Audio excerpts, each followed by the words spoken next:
share my screen.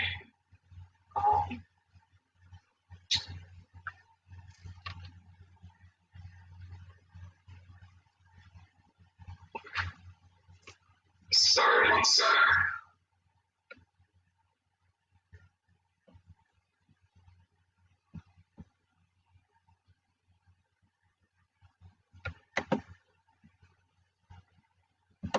Okay, can you all see my screen? Yes. Okay, awesome. So this is the first leadership council. I called it DECA distance since we're not all together. And so the topic for this week is pretty much adapting to remote learning. So the main topics we're going to be covering is collaborating, presenting, and studying during remote learning. And I'll also go over some information about the Illinois DECA state competition. So just the agenda, I'm going to give an introduction about who I am and just what these meetings are going to be like. And then I'm going to talk about the Illinois DECA state competition. And then we're going to go over working with a group, presenting over a computer, and just some study methods that you can do to help crush your cluster exams. I'm going to let a few more people in. Okay. So starting with the introduction. First of all, hello everyone. My name is Henry Gussis. I'm a senior at Miles West High School in Skokie, Illinois, and I'm also the vice president of member development for Illinois DECA.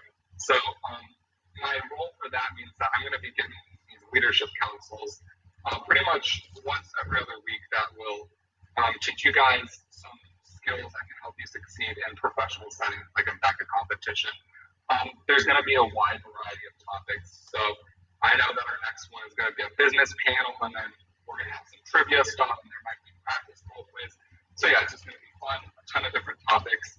And also, since I know that you guys do all get Zoom fatigues, I know I do as well, I really want to keep these short and sweet. So I really want to try to not go over 45 minutes with you all, just because I know that you guys have other things to do. So we're just going to make it short and sweet. And I have a few etiquette rules that I just want to go over. So I get that not everyone wants to have their camera on. I understand that. So I think a good compromise is that if I'm not sharing my screen, I just ask you to turn your cameras on so I can see you all.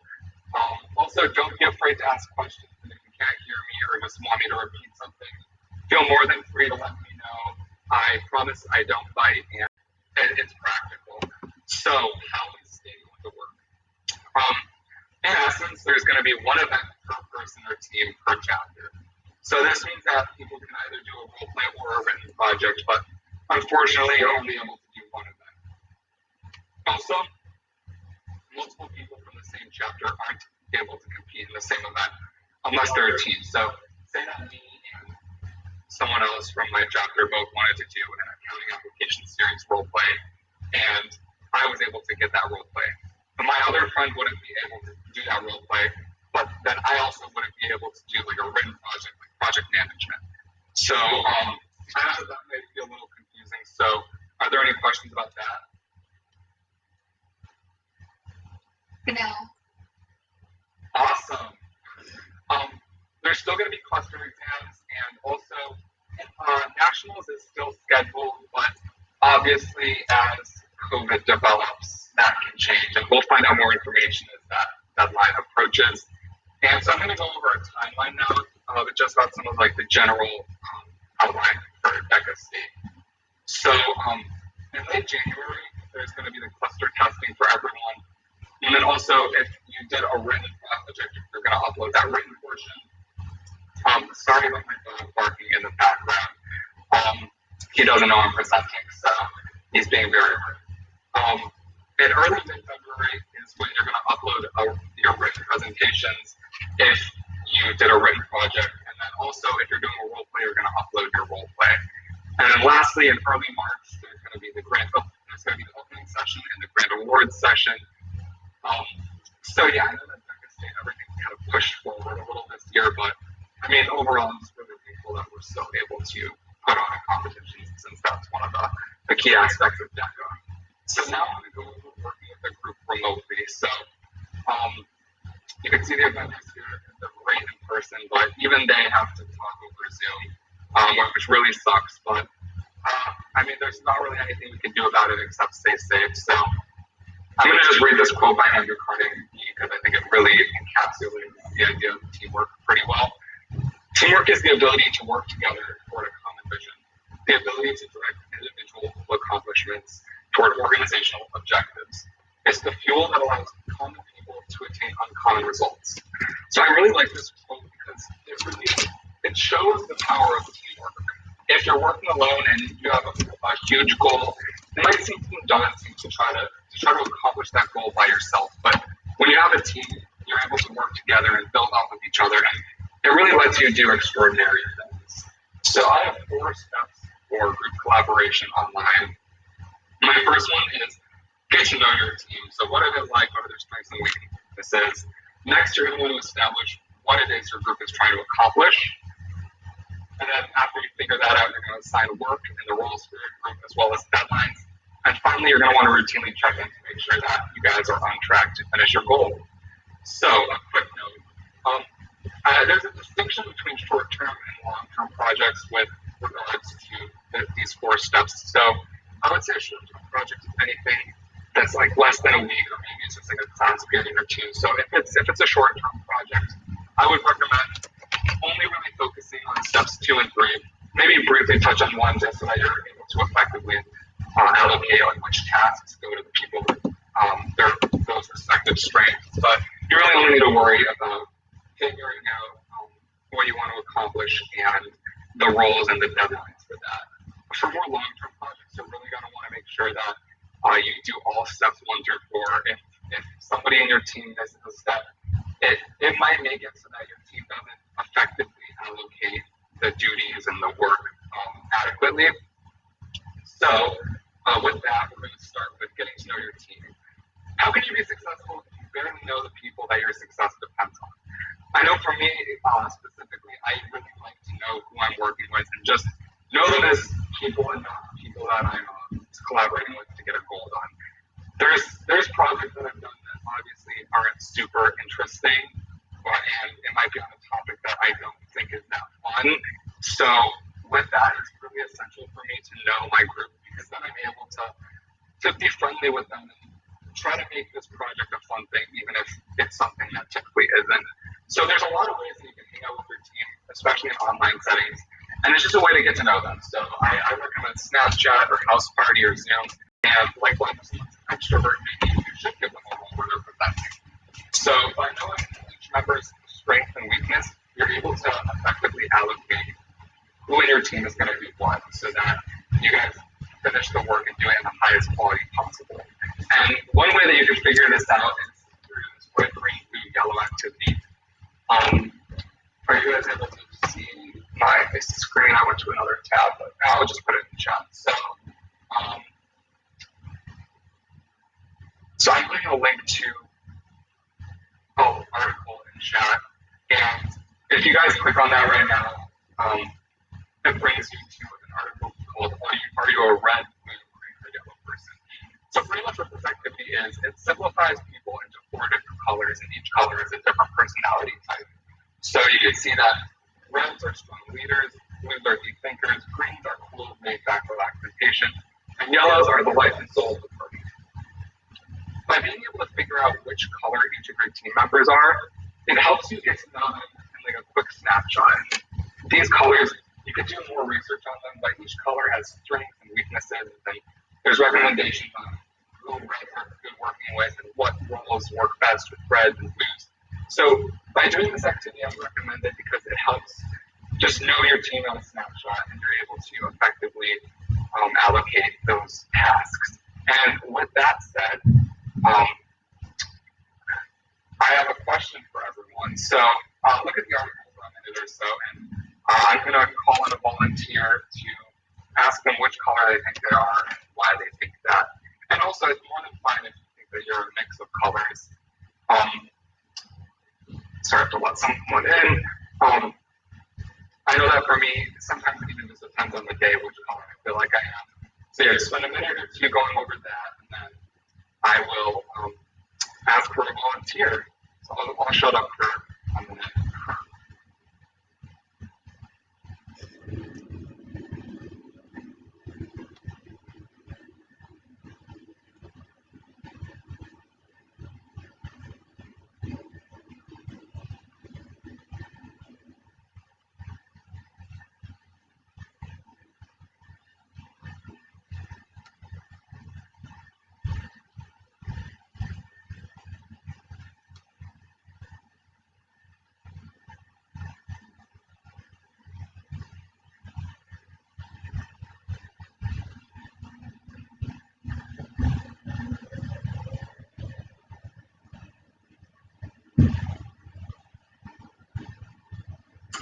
Let's finish it up. I think if you guys are talking about this, I think that I'm a blue person just because I'm very analytical.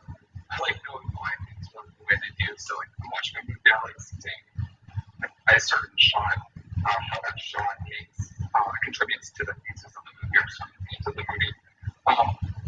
So yeah, most of the days I'm blue, sometimes I'm green, and sometimes I even kind of wane into yellow a little. So other people out here just want to share what they think their color is and why.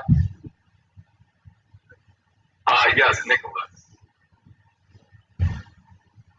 Well, I can see myself having a little bit of everything, but I also think blue is probably my most my most personal color because I am definitely a deep thinker, and I definitely care about the details. I see in the article it talks about good time management, which I consider to be very important to me, and I admit that there are plenty of people that think I overthink things, but I really just care about getting the details right because even if it takes the extra time, I'm willing to make sure something is the best it can possibly be, even though sometimes it happens to fault even.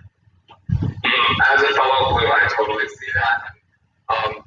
I know overthinking is always something that trips me up. So I totally get where you're coming from. Let's get one more volunteer.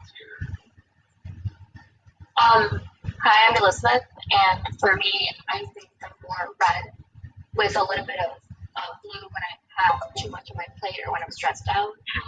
I'm usually straightforward, and I like to get things done quickly so I can have feedback and criticism better, so I can fix my mistakes. However, I have been told that I overthink or overanalyze things too much, where the blue comes in. So I think those two are the biggest colors I identify with. Awesome. So by being able to see which color you are or which color's project, and how will you get to that goal? Also, what will that final project or product look like? Is it going to be a video? Is it going to be a Google slide? Is it going to be like a tripod? There's a ton of different things that it could be.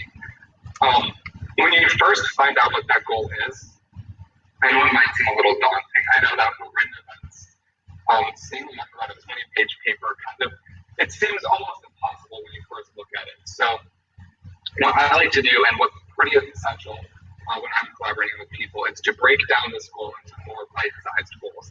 This makes it more manageable, and it also helps create a path for your success. And I have a quote here. I know it's really cheesy, but it really does encapsulate this idea of breaking the goal down into manageable sizes. A 1,000-mile journey begins with one step. So if you're going to write that 20-page written event, it starts with one sentence. And one way that you might organize this written event is you might want to get the introduction done in the first week, and then in the next week you might want to talk about the human resources or the timeline. So just by getting these goals laid out, it makes it really easy and more manageable, and that end goal is a lot more feasible in your eyes. Moving on to number 3, assigning work and roles and deadlines. So I've previously said this, but you're going to want to assign work and roles that reflect the strengths of each member, since this allows you to get the highest quality work, since each member will be doing the best work. Also, you're going to want to create deadlines that are realistic, and I put a lot of emphasis on realistic. If the deadline is too idealistic, then it's almost like it's fake. Like if you have something that's just too good to be true, at that point it's not even feasible to attain something if you mess up one thing and then it kind of just ruins everything. And also if your deadlines are too lenient, like something that's once a month, then you might be prone to procrastinating towards the end of that deadline, and it makes it harder to track your progress. So just make goals that are big enough where they're trackable, but also give enough room between each deadline that you're actually able to get that done. And another really important tip that I have is to always leave time at the end for wiggle room. It's better to finish early rather than finish late or be off all night before it's due. So I would always leave time at the end for wiggle room, and then you can go over your work and just make sure that it's best quality possible. And lastly, you're going to want to do routine check-ins. You can see Meryl Streep over here doing a routine check-in on us. So you're going to want to check in frequently to ensure that everyone's accomplishing their tasks, so that, again, you're able to accomplish that huge goal. And you can do this through sharing documents, having regular meetings, or creating a group chat. Each of these have their own pros and cons. Like for a group chat, I like them because I don't always have to be as attentive in a group chat as if like I'm in a meeting. I'm able to check in when it's convenient and just respond on my own time. Another really, really, really important thing with this aspect of checking in is that you're going to want to take accountability for your work. You need to be transparent with your team. Sometimes if I do something that if I don't do something that I said I was going to get done, I might want to try to hide it. But then if my team were to find out, they wouldn't be that trusting in me. So I need to make sure that my team can trust in me and that I can trust in my team. If you're running behind other goals, that's fine. You just have to check in with your team and say, hey guys, I wasn't able to get this goal done. I'll make sure to do this, this, and this so that I can get it done by this and be back on track. So just by taking accountability and being transparent, it helps everyone, have ease that you're going to get the work done. And so that's it with our first topic. Are there any questions about that? Awesome. So we're going to move on to our fourth agenda piece. That's presenting over a computer. So before I get started, I have questions just in general about presenting on a computer. Okay, I'll get started. So there's a lot of aspects of online presenting, and since there's a lot of aspects, I would say that presenting on a computer, although it doesn't seem like it's harder than presenting in person, I would say that it's 10 times harder. There are some pros to presenting on a computer, for example. You're able to kind of get away with using notes, and also you don't have to wear pants. But in my eyes, those are really the only two big pros. Besides that, there's just cons and things you have to worry about that you wouldn't have to worry about if you were presenting in person. So, for example, your background you have to worry about in a way that minimizes distraction, and be aware of what's on your computer. With your posture, you're really going to want to put emphasis on this because it helps maximize confidence and keep your audience engaged. Clothing is more of an optional thing depending on if there's a dress code. But in third, you're going to want to know how to follow that. And lastly, technology. Technology is like our best friend, but we all know that sometimes things can go wrong. So what can you do to ensure that there are no interruptions? So some of the nice ways, to get into this topic. Do they have any personal tips that they like to use when they're presenting online, or if you can't think of any, do you have any horror stories that have happened over Zoom? I have a couple horror stories. Okay, tell us one of the best ones. Alright, so this is two consecutive examples where in my AP class on Zoom, first or second week of school, I had somebody under the alias of my name spelled wrong attend my class meeting both times, and this is one teacher had no idea who I was, so obviously they thought it was me, let them in both times. And then the person was kind of spewing, inappropriate words, the whole spiel. Both times I got in trouble for it and kicked out of the Zoom, but it wasn't me. One of the times I wasn't even in the meeting when he did it, so I don't even know if they know who did it yet, but I thought it was kind of funny looking around. Wow. Yeah, Zoom bombing is not fun. I know a lot of schools in my area just have like a huge hack where a teacher's email was compromised and stuff got sent out to everyone. So definitely not a fun thing. It's pretty stressful. Let's get one more tip or a horror story. You just unmute yourself. You don't have to ask. Well, just a tip is for me at least, everyone is at home. So I just find this spot with that has like the best Wi-Fi just to make sure that like my sync doesn't crash or the presentation goes smooth. So that's a really good tip. Yeah. I know for me, like at the start of quarantine, when like everyone in my family was home all the time, I get kicked out of meetings like once or twice every period. So you're definitely going to want to make sure that you have good Wi-Fi and you're in a good spot for that.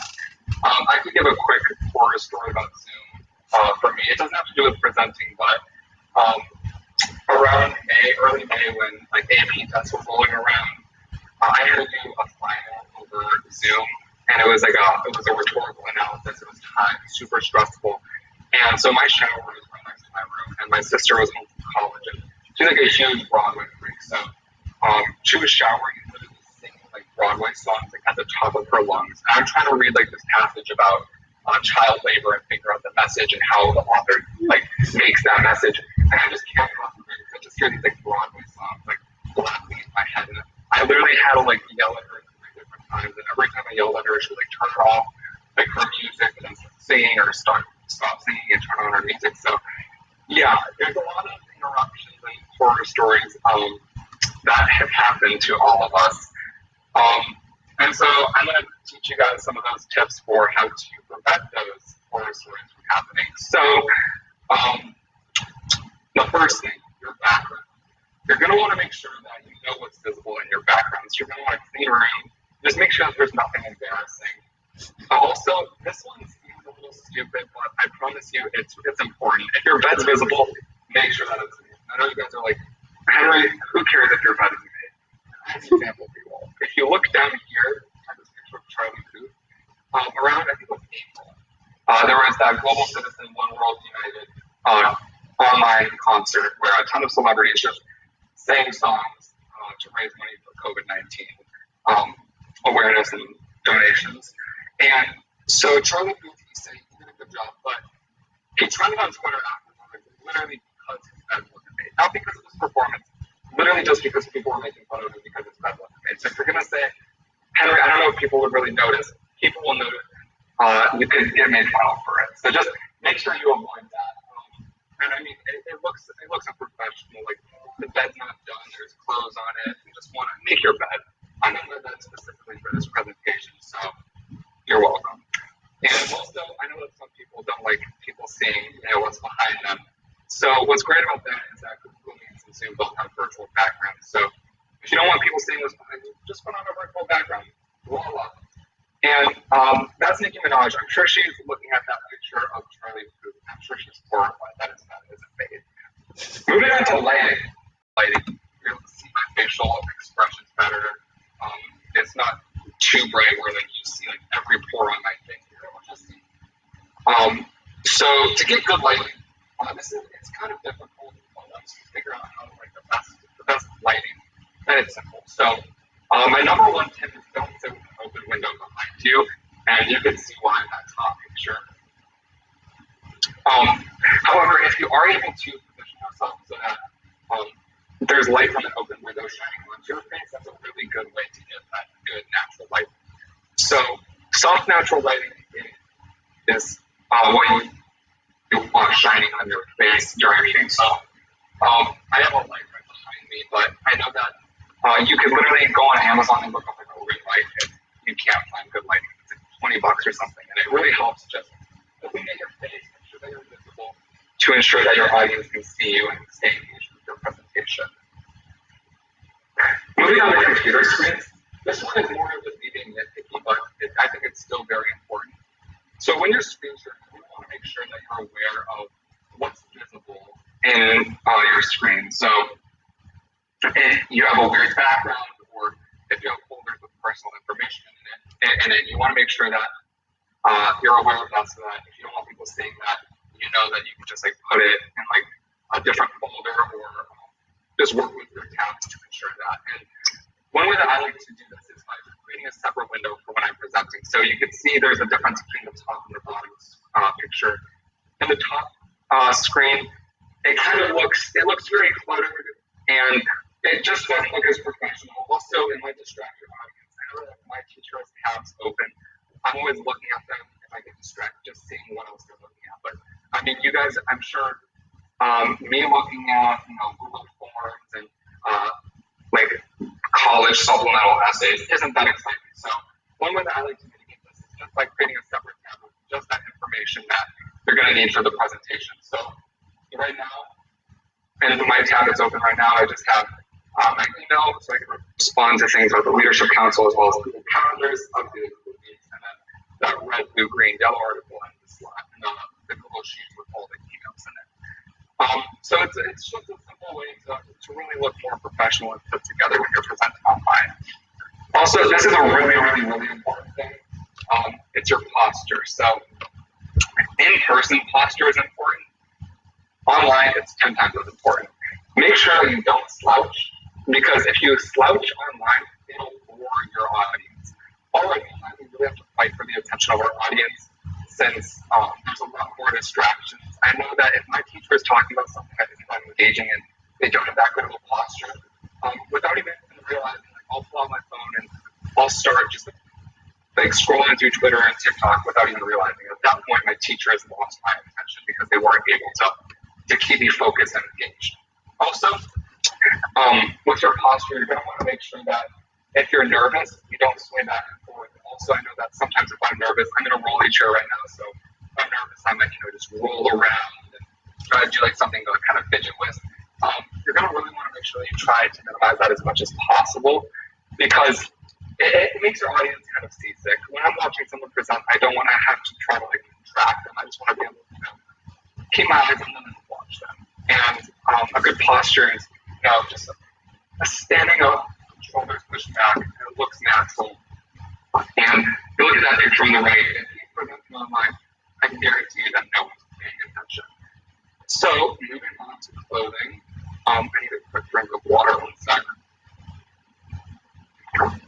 So if there's a dress code for your presentation, you're going to want to make sure that if you do follow that dress code, only on the upper part of your drawing, so that you don't show any parts where you're not following that dress code. So what I mean by that, right now I'm wearing this DECA blazer and button-up shirt and tie, but I have no problem saying that I'm wearing sweatpants underneath since I'm like presenting about presenting. But in a more, if you're doing a professional presentation and you're wearing sweatpants or wearing pajama pants, you're gonna want to be aware of that when you're presenting, so that you don't get up or cross your legs that isn't visible on the camera. Another tip is sometimes even if there isn't a dress code, it might be good to dress up because it helps increase confidence. And I like to think of this kind of as a superhero suit. So if I were to wear my pajamas while I'm presenting, first of all, it makes me look jewelry on camera. So you can see that picture at the bottom. That shirt, it's a doozy to look at. And I'm sure it looks great in person, but if there's a lot of little stripes or if there's really small designs, sometimes they don't pick up that well on camera, and it could just look unnatural and distracting. So you're really going to want to try to look like this cute little raccoon that's presenting, and I hope that I look like that cute little raccoon right now. Moving on to technology. At the end of the day, it's great that we have technology because it allows us to I can learn online and still be able to further our education when we're not able to be in class. But I'm sure we all know that technology is not always your friend in the case of things like the Terminator or your Wi-Fi. So we have that tip earlier on and finding a place with good Wi-Fi. Another thing that I like to do is if I know that a lot of people are on my Wi-Fi, I'll just switch to my own hotspot. If you have a hotspot and you know that it has a good connection, I would always recommend using your hotspot for professional presentations, because then you know that you're the only person on it. You have your phone with you, so if there is a problem, you're able to easily fix it, and it ensures that your presentation is going to go smoothly, and that you don't have to worry about potential interruptions and your Wi-Fi cutting out. Another aspect of technology is the audio and camera. So I know that audio sometimes, just if you're using AirPods or headphones or wireless devices, that audio sometimes doesn't work, and it's really stressful. Like I know that right before I started this presentation, my AirPods didn't connect. So you're going to want to make sure that you have that under control before you start presenting. And what's nice is that if you're on Zoom, before you join the meeting, it gives you the option to test your audio. You can go to system preferences and choose your input source, and it I'll show you like when you're talking if it is detecting any audio. So you're going to show you test your audio with a professional presentation. Also, your camera. You're going to want to make sure that your camera is working and that there's no smudges. Another thing with the camera is you're going to want to make sure that it's angled in a way that your whole face is visible, because if you guys are only seeing my whole head, it's not engaging. If you're only seeing my mouth, it's creepy. And lastly, the laptop battery level is an important thing with technology that you have to be aware of. A lot of the time, your battery won't die. But when you're presenting online, I know that I have a kind of an old computer, so the battery drains very, very quickly. And because of that, if I don't have it plugged in, I'm always worrying about what if it dies or what if this and this happens and it cuts out. So just to get that off the back of my mind, I will just plug my laptop in when I'm presenting. It's an easy way to make sure that you don't have to focus on your laptop battery level and you're able to just focus on doing a great job of presenting. And lastly, I have some miscellaneous tips. So when you're presenting, you're going to want to look slightly below your camera. So I would say the ideal spot to look would be around this orange triangle. And the reason I say this is that if you're presenting in person, obviously you're going to want to try to make eye contact with your audience. However, on an online setting, if you make eye contact and if you look directly at the camera, it looks creepy. Like right now I'm looking directly at the camera and it doesn't look natural. It might look like I'm staring into your soul. It just doesn't look right. It's even awkward for me. So you're going to want to make sure that you look a little bit below it. And another really good thing about this is where we get into some of the pros of online presenting, is that you're able to get away with using notes. And if you do use a note, like for example, I have a sticky note here, you're going to want to put it right where you would want to look at the screen. So I'm looking at that sticky note now, but it would be hard for you guys to tell if I didn't tell you that. So by putting a sticky note there, you're able to still refer to information, and people wouldn't know. But if you have it like on another side or like next to you, then it looks unnatural. You're just constantly like looking at your screen, at your notes, and at your screen, at your notes. Another really important aspect of online presenting is you're going to want to make sure that you practice. And this is another one of those things where in person it's already important to practice, but online that importance is elevated by 10 times. So this is because it's harder to interact over a computer. As I've said before, you have to fight for your audience's attention. So you're going to want to make sure that you're as prepared as possible. I know that if you get nervous, you might be tempted to try to just speed through everything. But when you do that, then you're just going to use more and more filler words, and then when you use a lot more words, you get stressed, and then if you get more nervous, you'll start speaking faster. It's kind of like a bad cycle. So try to avoid filler words. This is super hard and something that I'm still working on. So by practicing, you're able to help mitigate that. Also, you're going to want to be captivating and try to capture your audience's attention, since we get bored easily. And there's a lot of ways you could do this. So you could do that with memes or stats or just engaging images. And by doing this, it gives you something. It gives your audience something to look at besides just text. If I'm looking at text, I'm not going to be interested. Lastly, if you feel nervous, take it seriously. I know that kind of sounds like cheesy and like it might not be true, but believe me, it works wonders.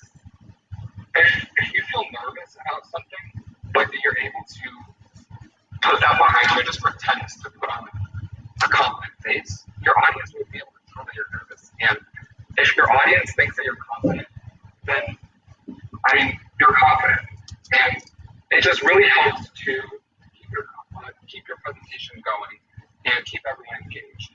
If I can tell that my speaker is nervous, then I start to focus on different things, such as, I feel bad that they're nervous, or why are they nervous, and it just might distract me, and then again, before you know it, I'm on my phone looking at Twitter and TikTok. So that's it for some of my tips for presenting online. Does anyone have any questions before we move into our last category? Okay, awesome.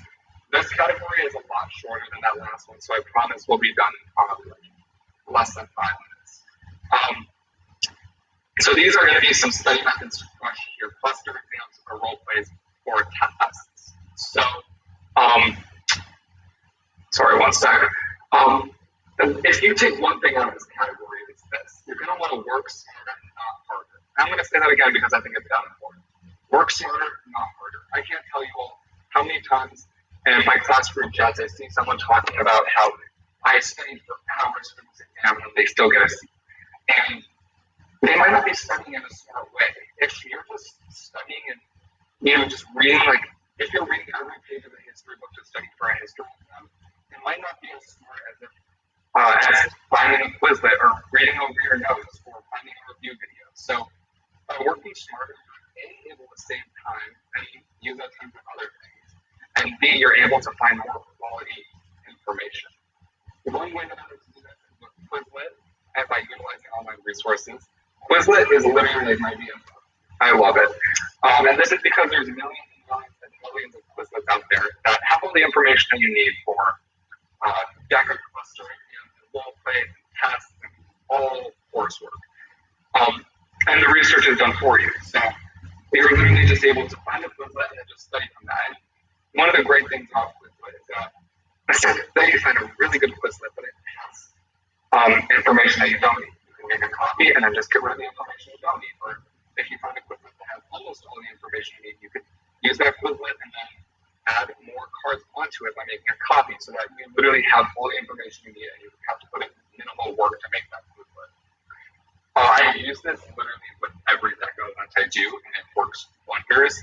Just doing a little Google search will literally bring every Quizlet that could be helpful for your DECA competitions. So I have some examples here. The first one, if you want to find some Quizlets for your cluster exam, just look up DECA Finance Cluster Quizlet, or if you want a Quizlet for a role play for the performance indicators, you can look up DECA Hospitality and Tourism Performance Indicators Quizlet. And this also works great with classes, especially with classes like AP and IB level. And this is because the curriculum is set and it's the same for everyone who takes that class throughout the world. What that means is that there's a lot of people who are taking that class. And so you just need a few of those people to take the time to make that Quizlet, and then you could just utilize what they already made for your own benefit. And so on this page, I have some examples.